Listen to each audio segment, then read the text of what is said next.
The Print off the Cuff, presented by IIFL Wealth and Asset Management, corporate partner AU Small Finance Bank, in alliance with Indraprastha Polo Hospitals, Airline Partner, SpiceJet.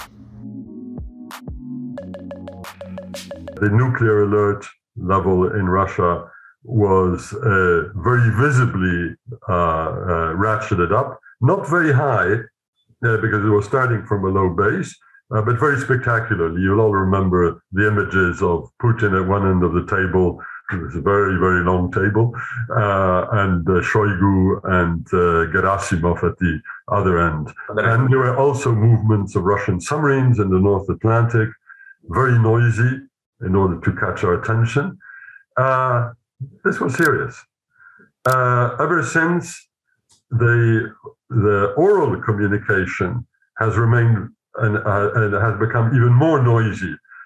Those of you who have been following Russian television, state television, RTR, will have been regaled with images of rockets arriving on London, Paris, Berlin, and so on, stuff to scare the small children before they go to bed. But this is literally in the boo, I want to scare you category, because otherwise preparations are simply not there.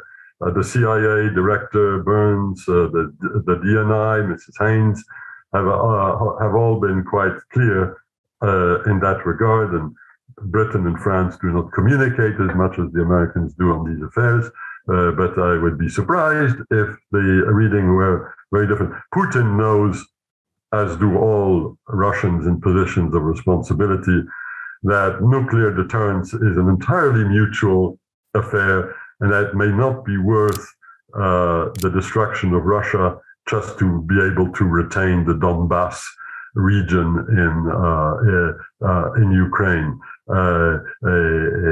For me, the threat level is actually lower on that score than it was at the very beginning of the conflict, where it appeared that Putin thought that between a successful offensive in Ukraine, as it then was, and a very hard push to establish, to show his nuclear muscles, that this would sway the West. And indeed, initially, the Americans in particular went out of their way to explain what they wouldn't do at that time. That has stopped, by the way.